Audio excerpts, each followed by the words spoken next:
ভাই। ওয়ালাইকুম আসসালাম ওয়া রাহমাতুল্লাহ। ভাই আমি এই যে রাস্তা পরিষ্কার করতেছি।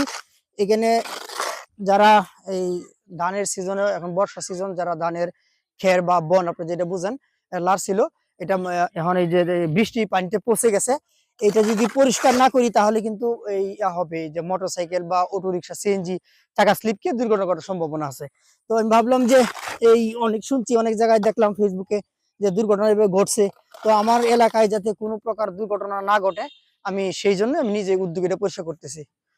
তো আমি মনে করি আপনাদের এলাকায় এই দর্শক এরকম রাস্তা যদি ময়লা থেকে থাকে, তাহলে আপনারা নিজ উদ্যোগে যদি এটা পরিষ্কার করেন তাহলে অনেক ভালো হবে। তাহলে দর্শকরাও উপকৃত হবে, গাড়ি আছে, মানুষ দুর্ঘটনা থেকে রক্ষা পাবে। আপনার একটু চেষ্টায় যদি তারা দুর্ঘটনা থেকে রক্ষা পায়, তাহলে এটা অনেক ভালো লাগবে, আপনার অনুভূতিতেও অনেকটা রিফ্রেশেবল মনে হবে। তো আমি আবেদন জানাবো আপনাদের এলাকায় এই ধরনের রাস্তা যেগুলো আছে, আপনারা যুবকদের নিজ উদ্যোগে এটা পরিষ্কার করবেন।